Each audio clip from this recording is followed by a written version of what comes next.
Hello, everyone. Welcome to the Wandering Podcast, where we take advisement from outside the box. I'm Rihanna Ritter, your host. I'm an intuitive, sexuality, and authentic expression coach. Are you an accomplished professional who plays the part of having it all figured out? Who's strong for everyone else, but feels lonely, misunderstood, like you can't tell anybody the truth about how stressed you are, how not passionate you are about your life and all that you've created?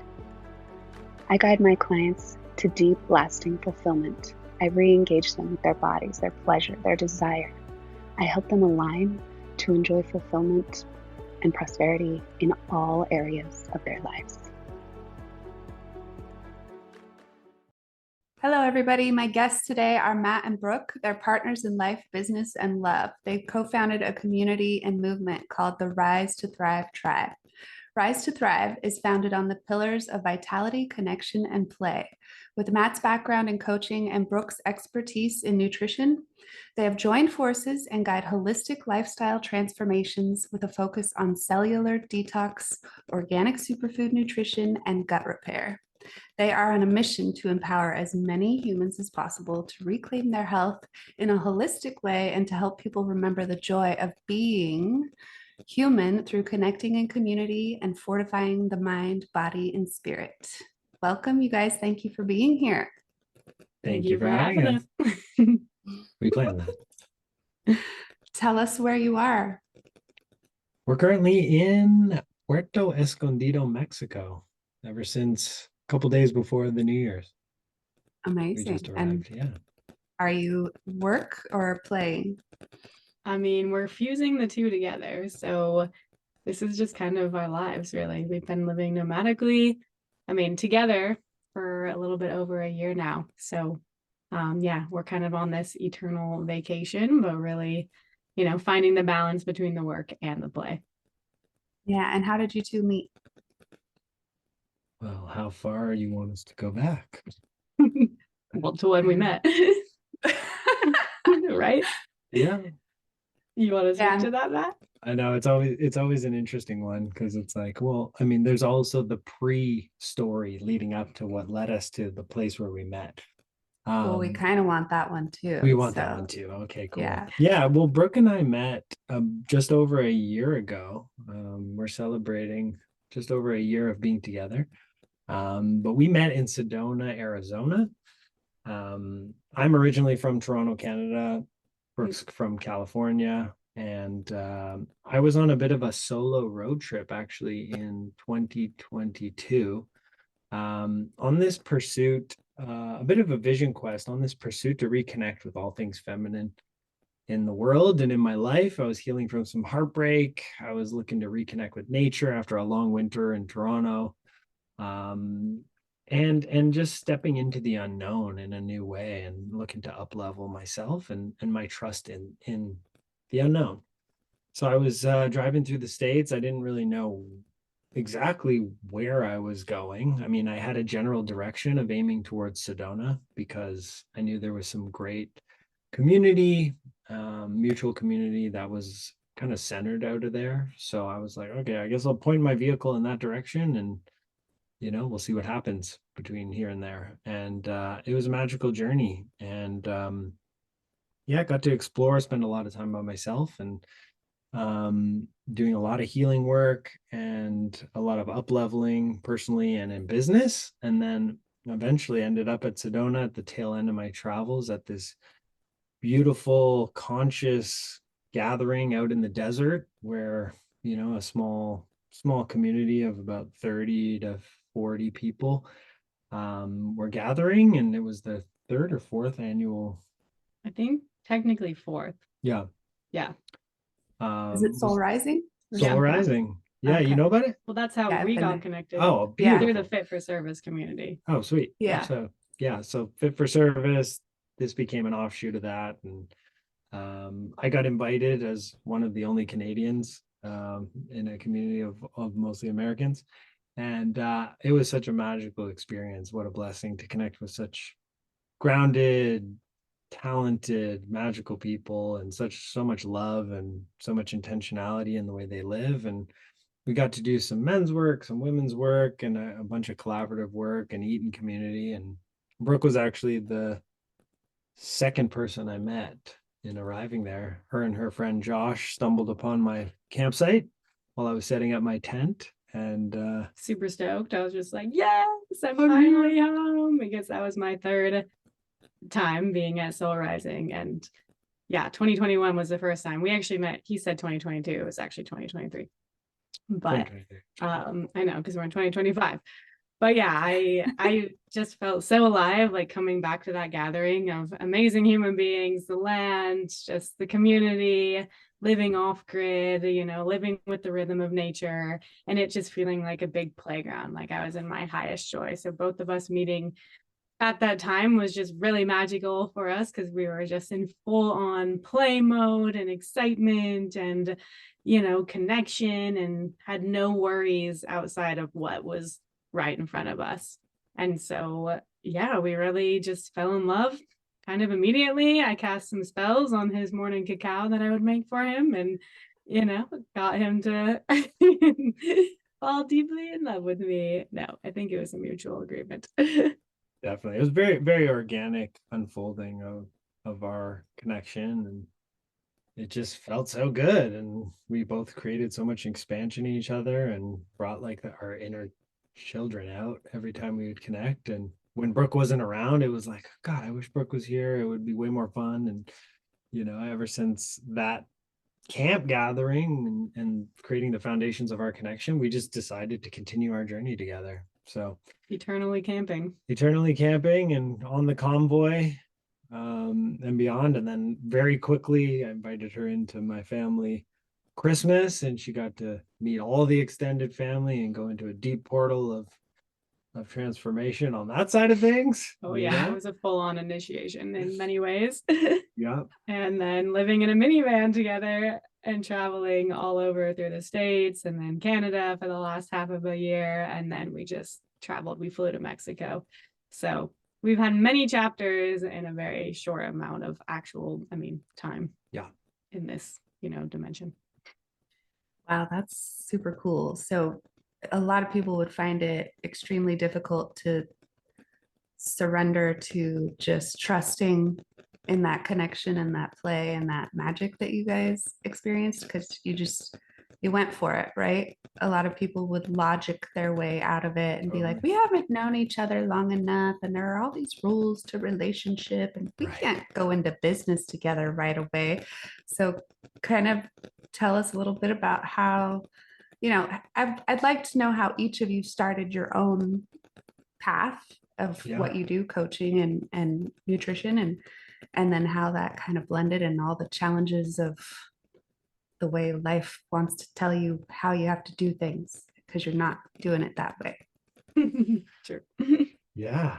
I mean, for me, it was, I'm an engineer by trade. So I, followed all the damn instructions like I was supposed to, got good grades, went to university, and, graduated with a job lined up in consulting, and worked for an engineering firm for 3-4 years. And I was hungry to climb the corporate ladder, and was like, how can I make more money and work less?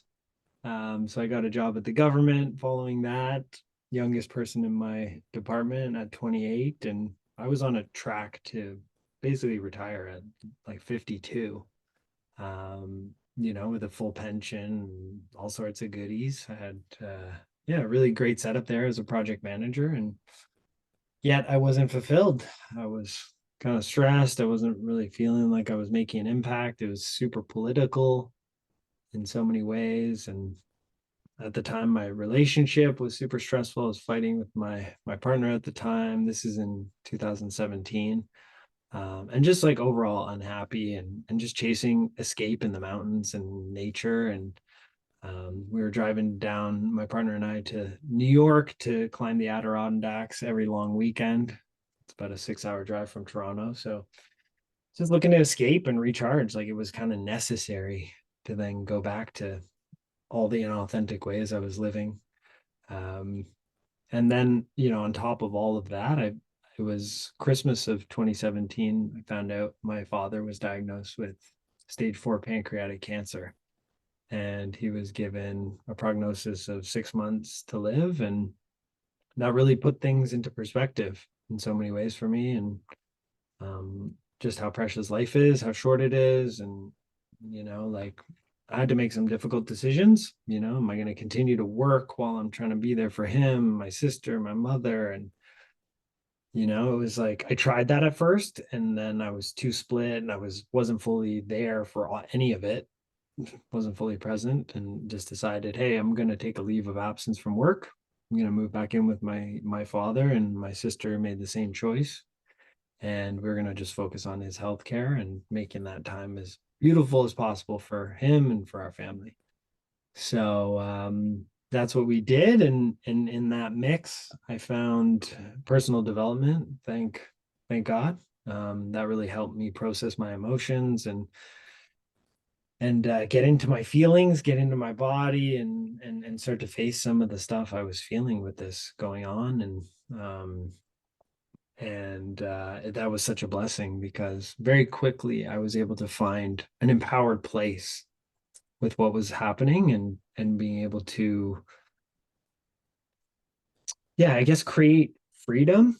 Like I started to feel more free than I ever felt in my life, even in the midst of this crisis. And then inevitably my father passed almost 6 months to the week, which, knowing what I know now of how powerful the mind is in creating our reality, I wish I would have known that back then. But we live into that kind of vision that we cast out.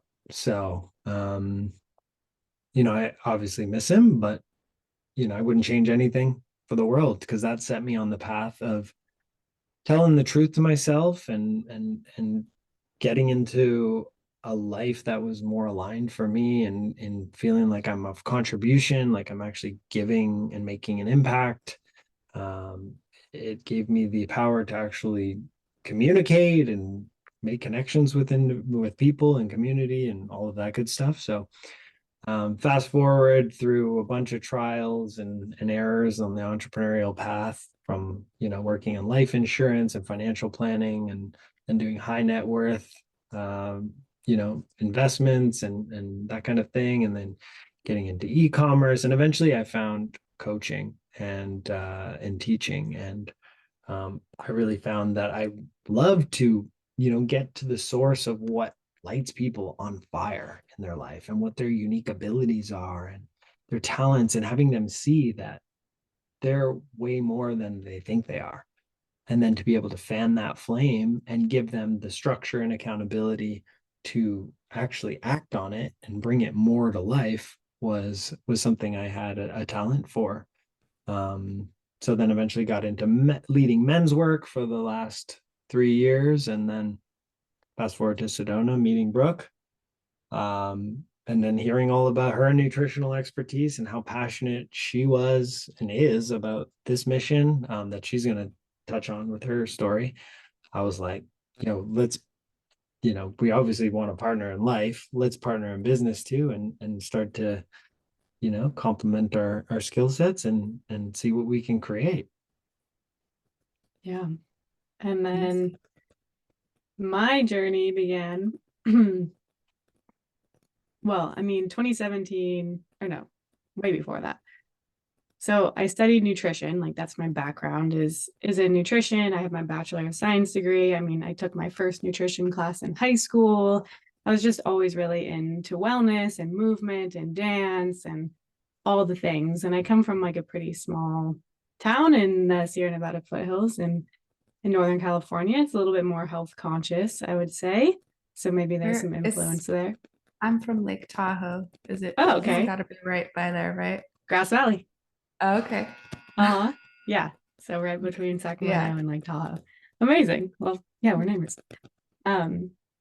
So yeah, I went on to study nutrition, but I went to, a state school, and very science-based, very clinical based. I really wanted to learn food as medicine. That's what I was super stoked about. I was excited to get into all the food things and how to help people and plants and herbs and, more of a medicine woman in that regard. And it was completely, science-based. I mean, I got a science degree, which I'm super grateful for, but I also saw everything that I needed to see to go the other way. I worked at a hospital. I worked under the dietitian as a dietary aide because I was on the path to becoming a clinical dietitian. And I worked for a doctor, a pediatrician at the time as well. So I really got to dip my toes into the Western world. And then all while studying nutrition, going through this whole experience, I was also in the worst health of my life, which is ironic. Going through all my gut issues, having this daggering pain in my side and being like, oh my gosh, like what is going on? So going to various doctors, getting ultrasounds done. The doctor I worked for could not provide me any insight. Like I was just left really with nothing from the Western medical system.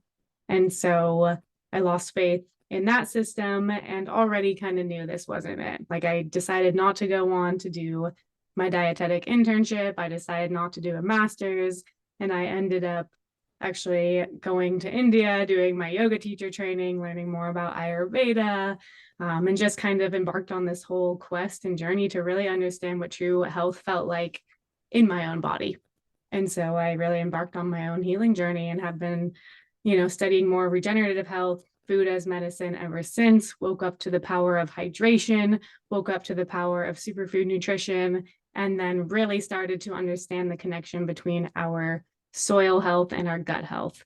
And so I have successfully reclaimed my health. I used to struggle with chronic digestive issues, IBS, bloating, just chronic problems of what is going on. Every little thing causes me something, we're going through trying to eliminate everything, yet I can't pinpoint it. And I know so many people struggle with this. Like 80% of people are walking around with some sort of gut dysbiosis. And I really started to understand, like, it's not even being like a healthy individual doing all the things in my own mind, not understanding how our food system, which I call our Frankenfood system, is impacting us, and all the chemicals and the monocrop farming and glyphosate and pesticides, and then all the chemicals that permeate our air, water, and soil and our household, cleaning supplies. And like, we are just in a toxic world. And this is not something our ancestors knew.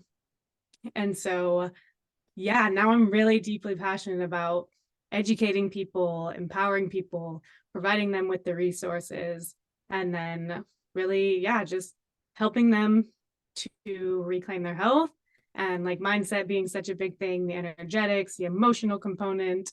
And so that's kind of where Matt kind of came in with his masculine structure and the organization and the calendar and all the things. And then more my creativity, my, education, my background in nutrition. And that's where we, have come and created our community and our transformation program, and are still, in the very beginning of it all. So stay tuned for the evolution.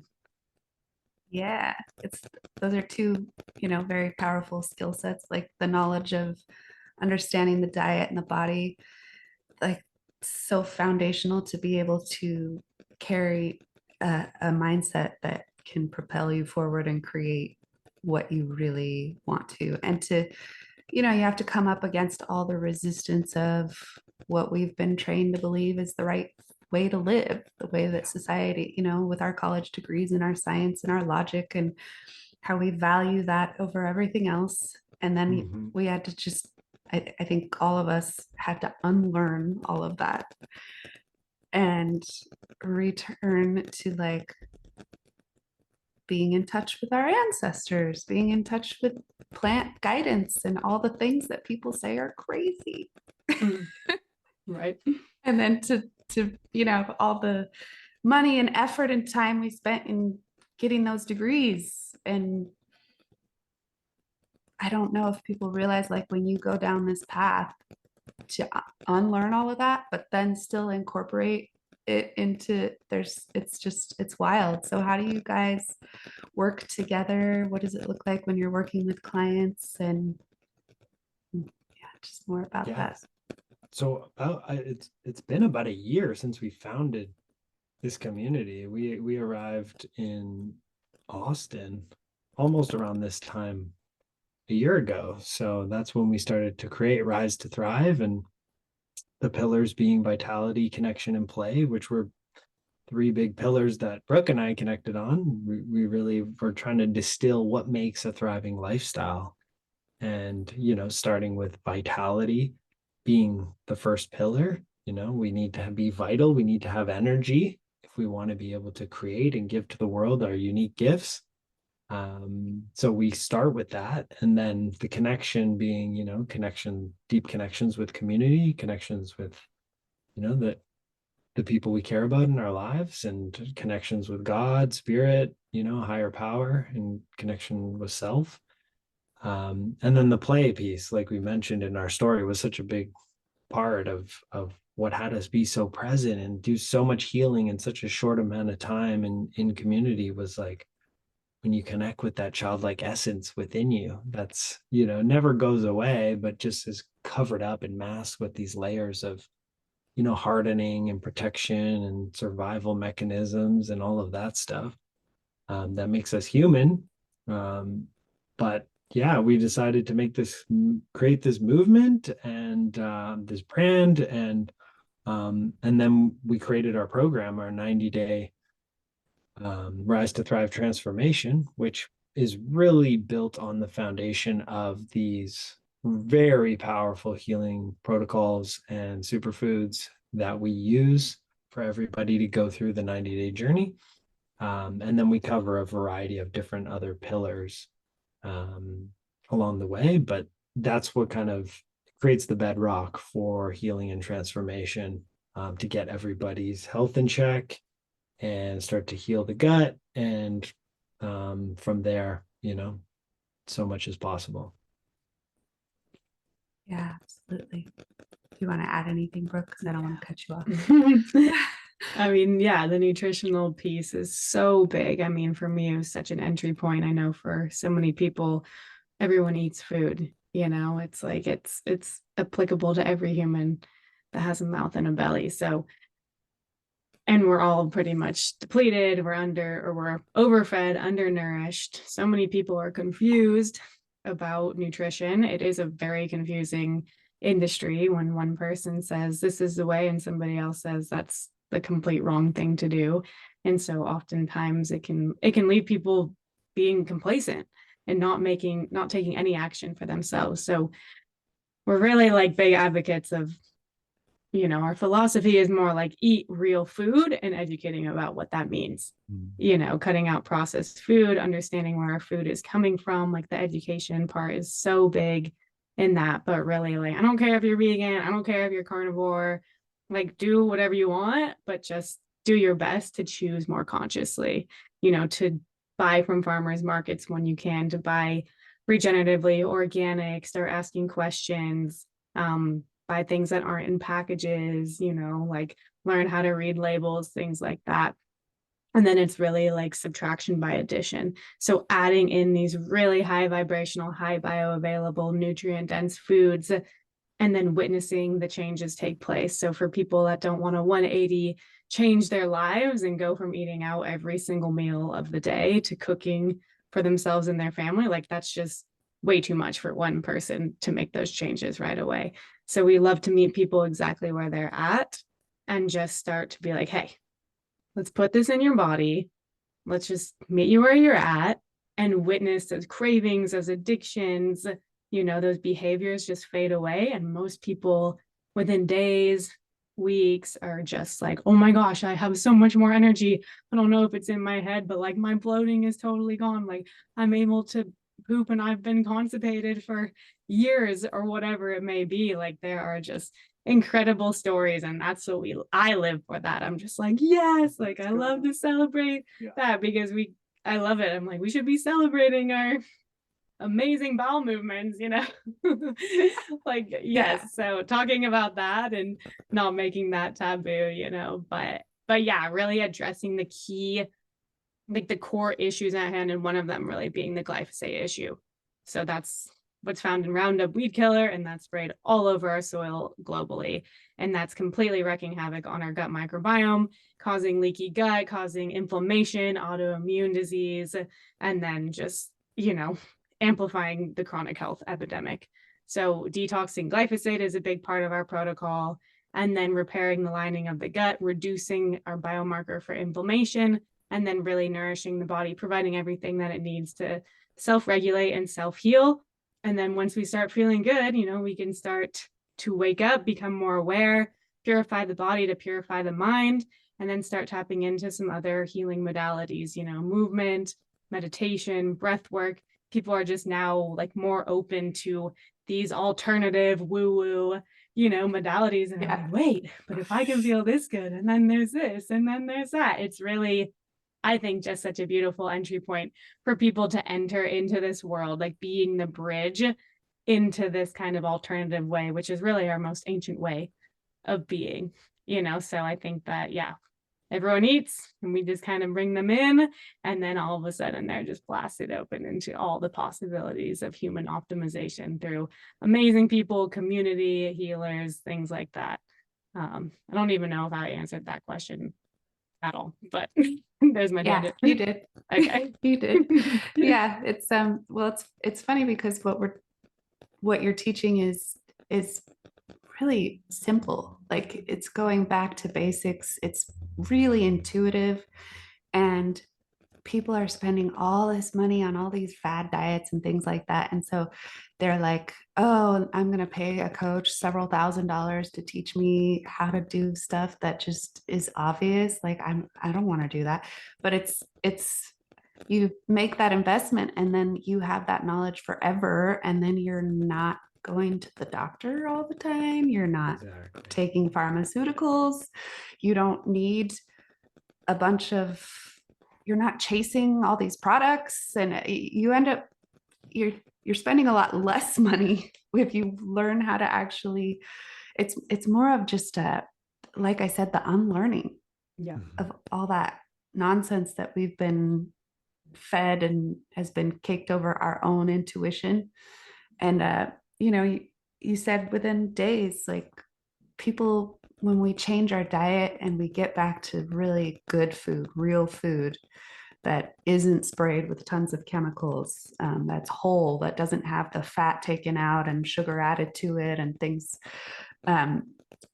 like that, then it really only takes a few days. Like, the few days can be really difficult. Like, you'll have all of these cravings, like you mentioned. You'll have a lot of resistance to the change. Like, our subconscious mind and our body gets addicted to like these chemicals that our body produces when we don't have good food and good thoughts. And so, but it really is sticking with it those first few days. You break through that thing and then you can continue, right? Because people quit too early.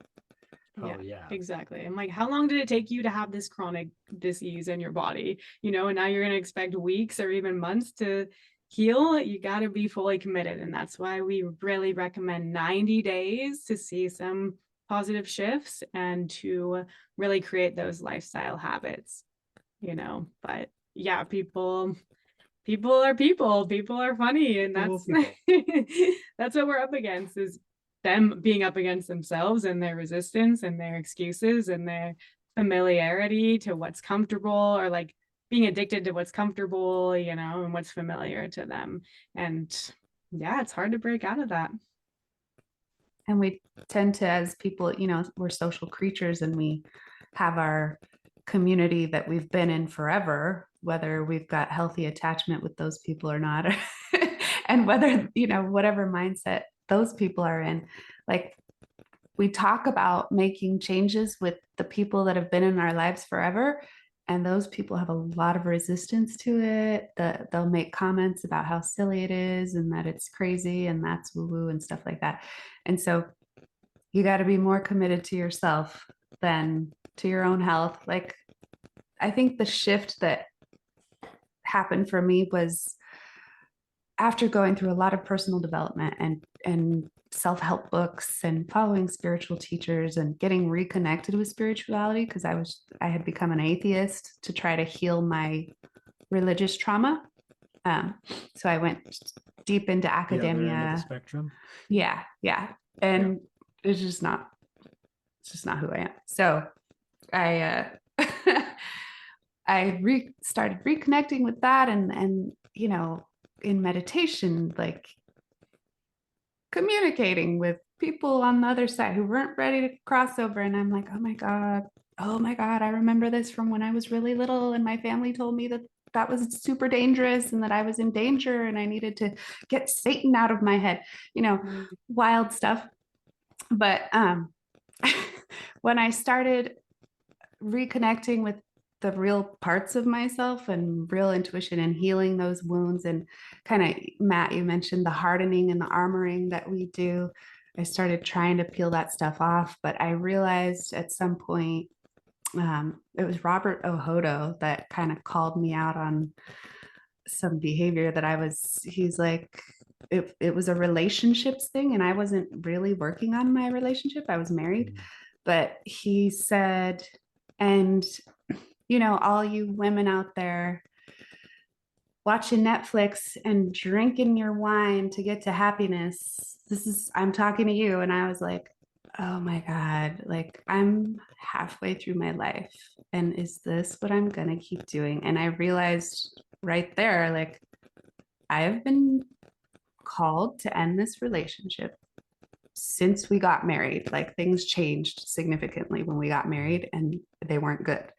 And it had been calling at me forever. So I was like, okay, this is over. I'm not doing this anymore. I'm not wasting my life on this. Why was I choosing the marriage? Because I had all this shame about getting a divorce. Like, that made me a bad person. And that had to do with my intense religious upbringing, but also just like people say, it ruins your kids if you get a divorce. And so I was choosing everybody but me, trying to do the right thing, trying to follow all the rules, trying to get all the possessions, and wondering why it wasn't making me happy. And then, I was just like, I'm not going to spend my life like this. Like, this is it. This is my life. I'm going to keep pretending and trying to avoid. So what I found was, all right, I got to a certain point on my own, but then I needed to actually interact with other humans that were on this path, because I couldn't sustain it by myself. I couldn't sustain the momentum. I knew I was missing a lot. And that's kind of when I joined Fit for Service and, started seeking community and started working with coaches that were conscious. And that really accelerated everything for me. Yeah, that's an important piece. I mean, you mentioning like not sustaining it alone.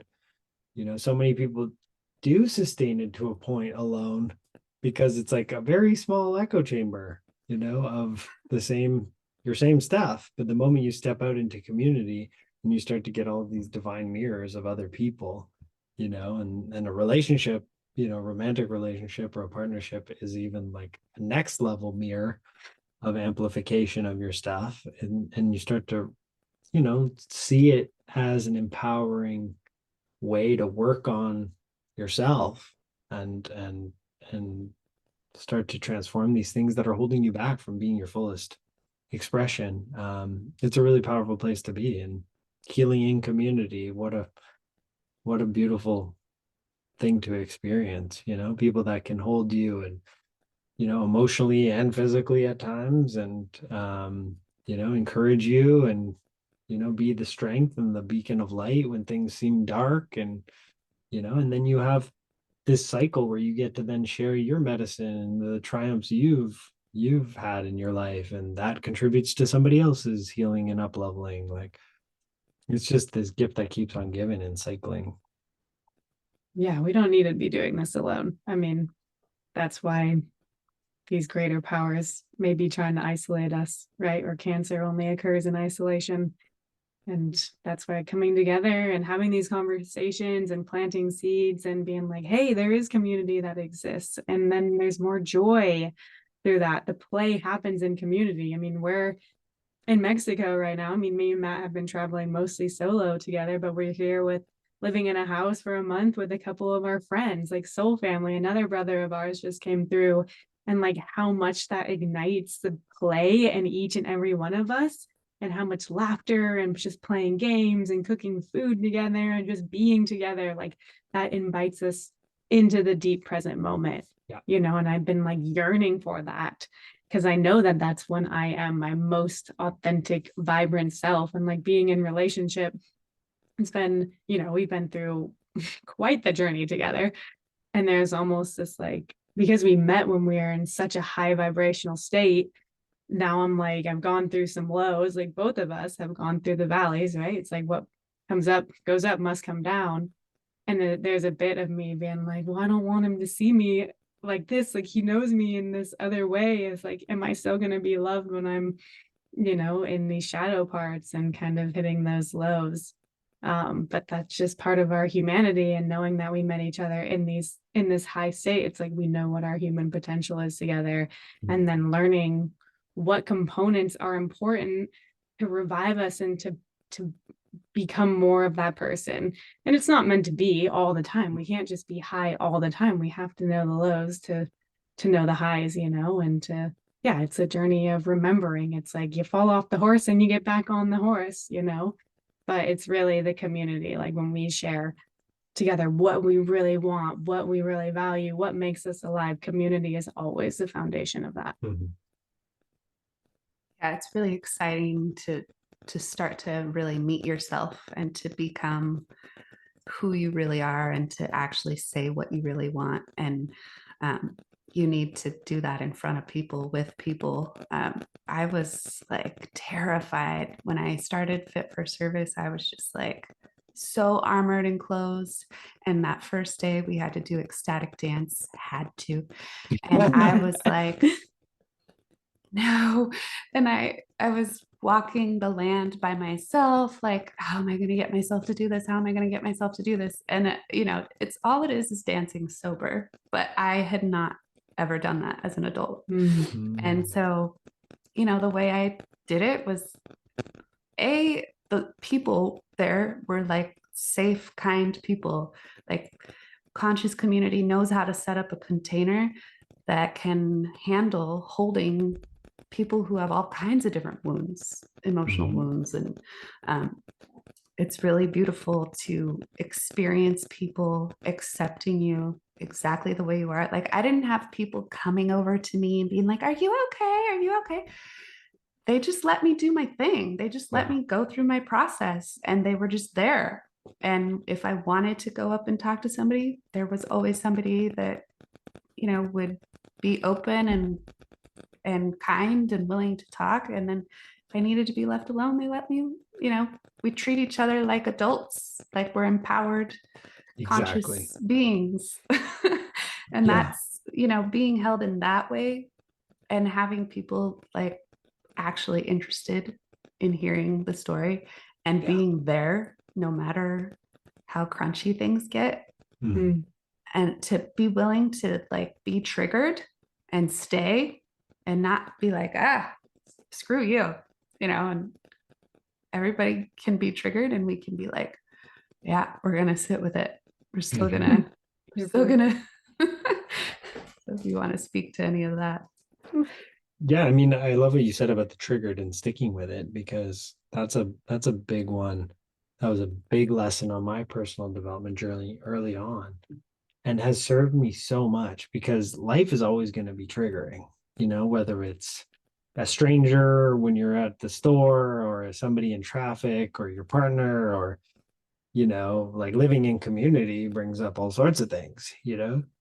But triggers are going to happen. You can't avoid them. It's how you deal with them when they arise. And, you know, these practices of being aware and noticing what shows up, and just being the observer of it is so helpful. And what's going to actually have you look at it and take responsibility is a greater commitment.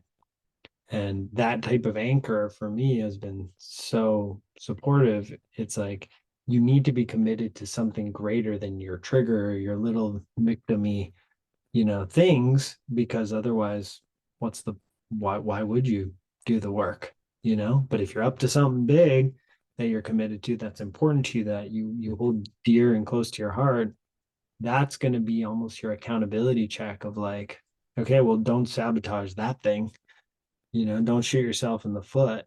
So let's do this. Let's face this thing. And the AIs are going off on my Zoom right now. Sorry about that. Thumbs up, everybody. So yeah, I just wanted to highlight that and that translates to the health journey that we lead people through too. It's like when you're detoxing, or where you're changing your eating habits, and then the emotions kick up and you don't want to be with them, because now all of a sudden I got that craving for the bucket of ice cream, because that's what I would typically do to help self-soothe or distract myself from these uncomfortable feelings. Like, well, what's your greater commitment that's going to pull you through from, just completely caving to your, to your self-soothing and in the habitual ways that you would. Yeah, that self-soothing it's really just avoiding that really uncomfortable emotion that's coming up, and, learning how to sit with it. And I was avoiding dating so I got divorced, and then I was celibate for a year and a half. And I chose for a year. And then that last 6 months, I was just like, I don't want to date. I was doing nothing to actually try to date, but I was telling myself I was going to date. Mhm. And one of my friends kind of called me out at a retreat, and she was like, how are you going to be in relationship if you're not willing to practice? Like, you have to try and fail. This is not going to be. And I was like, well, I just don't want to get triggered, because I'm like really feeling good right now. And if I'm with a person in a relationship, I know the stuff's going to come up. All my stuff's going to come up. And she's like, yeah, exactly. And that's something to celebrate and something to dive into. And I was like, okay. I guess. Yeah. Dude, I mean, it has been a year for me of just bawling my eyes out. Like, my name is Brooke, and I've really lived up to it in all the waters. Like, Tissue Town, here we go. Seriously. And I'm like, before meeting him, I'm like, I swear I was not crying this much.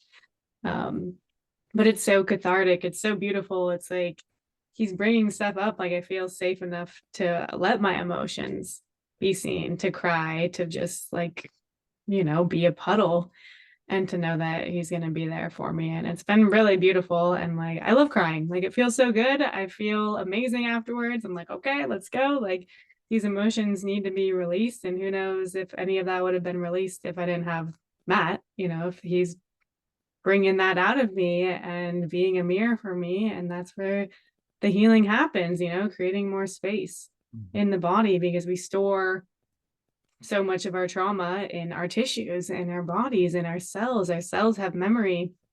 And that's also really part of this cellular, like detox and healing at this level. We're actually helping the body to be able to go through these emotional releases with more ease and grace. Like, the healing can take place, just with more space than if we didn't. We're unclogging this, what we've been storing in here for so long. Like, it's this physical cleansing, but it's really an energetic and emotional cleansing too. So when we start to really purify the body, we can purify the mind, and we can be more connected to source. We can be more connected to our intuition, to our true authentic selves. And so that's really where we can start to step into our authentic expression of who we are and start to live that way, and with more creativity and purpose and connection and all of that, and not be so just bogged down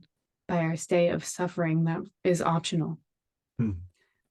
Yeah, it is optional. And I think that's the key takeaway.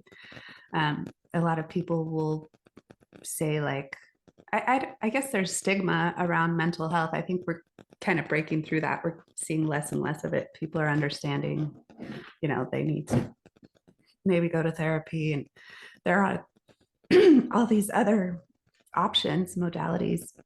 Yeah. And I think like embodiment, like talk therapy is good, but it's not enough typically. Usually you've got to, like you said, our cells have memory and we have stuff stored in our body.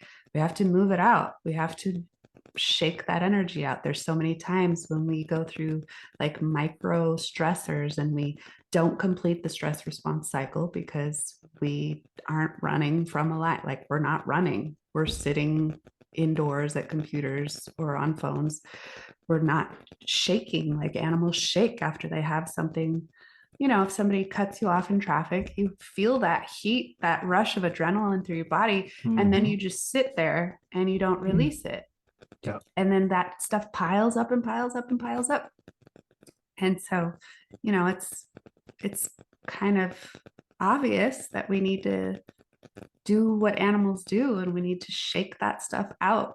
And,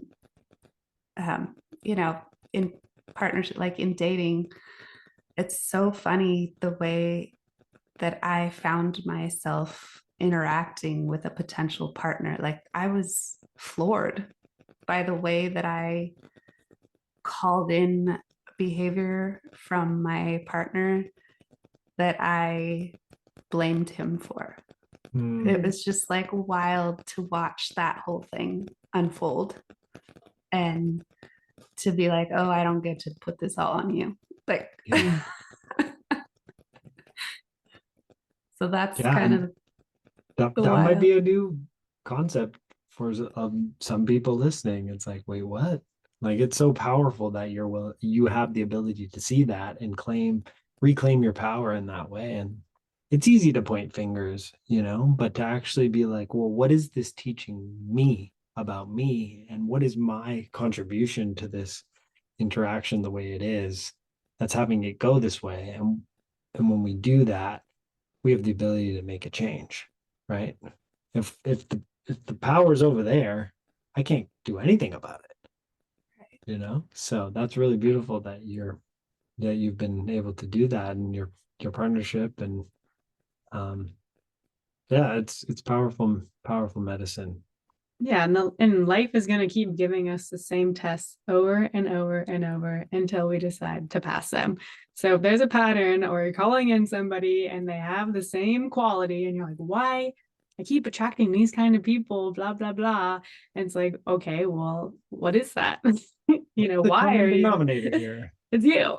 Yeah. And so then it's like, yeah, it's cool. I think I like that you mentioned like that your friend said practicing in relationship. I mean, each relationship helps you refine, know what you don't want, know what you want, so that we can become even more clear on our ideal partner. It's so valuable, even if it's such a chaotic relationship. Like that's what we're here to experience as humans. I mean, we learn and grow and evolve in relationship. Always. We're in relationship with everything, not just humans, but each other, with the earth, rocks, water, everything around us, we're in a relationship with. Yeah. I mean, even making money, it's all based on relationship. Like there's no transaction that happens with only one person. It requires two people or more. And so, yeah, relationship is, it's kind of like the beauty of life, right? And it's challenging. And if we aren't like shaming the emotions that aren't joy and happiness and play, if we're able to say, okay, I'm feeling angry, I'm going to feel it and I'm going to process it. Oh, I'm feeling jealousy, I'm going to feel that and process it, instead of being like, I just need to leave this relationship. Like, no, I need to meet myself. I need to get to know myself. I need to know what this is all about. That's what's fun. That's what I'm here for. Sensation and connection and intimacy. Yeah. And that's again comes back to that commitment I was talking to. It's easy to leave. It's easy to quit. It's easy to give up. and things get, crunchy, like you said, or get a That's bit favorite word now. crunchy. I'm gonna use it, crunchy. But it's like, yeah, if you're really committed to this person and making it work, and you guys are coming together as a team with an aligned vision, it's like, this is the life and relationship we want to create. That becomes kind of the guiding light. And then things get hard. It's like, well, how are we coming back together? How are we going to communicate about it? How are we going to listen to each other and hold space for one another and create safety and, help give each other what they need in a healthy way, not in a codependent kind of way. But yeah, like how can we come together and create more freedom for each other? And I think you mentioned freedom earlier too, and that's such a big pillar for us just on a personal level. And that's something that we're being shown some big lessons around freedom right now, but being not neglecting our intuition too, and how do we feel in our bodies when we're with somebody. And that's part of like getting connected to our bodies, because if it's feeling contracted, and it's constantly like that, the heart is closed, there's no openness and expansion, and like you feel like you can't be yourself with a person, then of course that's like probably not aligned. And you got to make those decisions. But if you really share the same values, and you can create more space in the relationship, and ultimately, like, I want to be my free self, and I know we can get caught up and be like, oh, I'm not free because I'm with this other person, or they're keeping me from my freedom. But how can you be together and both be free together? And like your togetherness actually encourages you to be even more free. Yeah, that's really beautiful. So tell us how we can find you, how we can work with you, and yeah, so working with us, we've got another wave of people who are starting the transformation with us at the end of January. So if you are interested in being a part of that wave of incredible human beings, we've got some beautiful people starting with us at the top of this year. So yeah, come reach out to us, whether on Instagram. I've got our collective Instagram handle down here at Rise to Thrive Tribe, and the 2 is the number 2. That's the account both Brooke and I manage. We also have a bunch of links to our different offerings where you can dive into more about the transformation, our community, some of the protocols we work with at lnk.bio/rise to thrive tribe. Again, with the number 2. You can dive in a little bit further, and our personal Instagram handles are also there as well. Yeah, I think that's best. And reach out and say hi. I mean, we're really looking to meet people and have more conversations and like be together, and cultivating our community of like-minded humans that are on a mission, that are here to inspire one another and empower one another. And we love to travel and meet people and have some fun and get together in the desert or on the beach or wherever it may be, a festival. Like, we're just here to connect. So if any of this resonates at all, like, seriously, just send us a message and say what's up. We'd love to connect. yeah, and we'll have all of that in the show notes. And thank you so much for being here today, guys. It was awesome talking with you. Thank you for having us. Thank you. Yeah, enjoy Mexico. Thank you. We'll see each other soon in person. Yes.